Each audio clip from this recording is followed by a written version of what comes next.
अब हम जानती कि सैया मिलिए करिया अरे चढ़ल तिलक फेर वही कुमारे रही जैती सैया।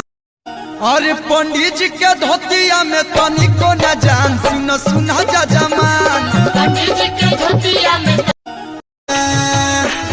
देहबना शादी होता देहबना शादी होता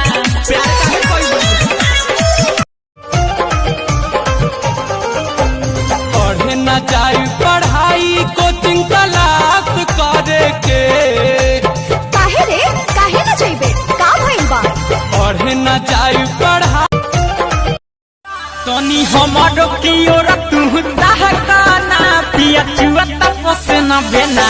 कहना तारा बाप के नौकर आई तरह का बेना की। कल 9 बजे रतिया के एगो ऑनलाइन लड़की मिल रही तो हम कहलिए कि चैटिंग करेगी क्या,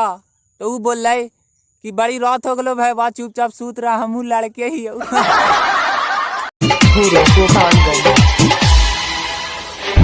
सुनो बंगाल वाली नाच तू हली हली सुनो बंगाल वाली नाच तू हली हली रखेलू दुकान अपन खुला सतहर चुमा हो कि मरहम हम भगवा के नाजी से रुवाइबे हमरे के अरे रे रे हम तो लड़की पटावल छोड़ दे हम जब से छोड़ के पहले की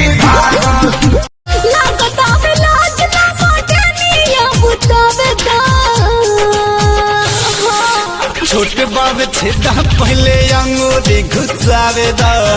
छोट बाबे छेदा पहले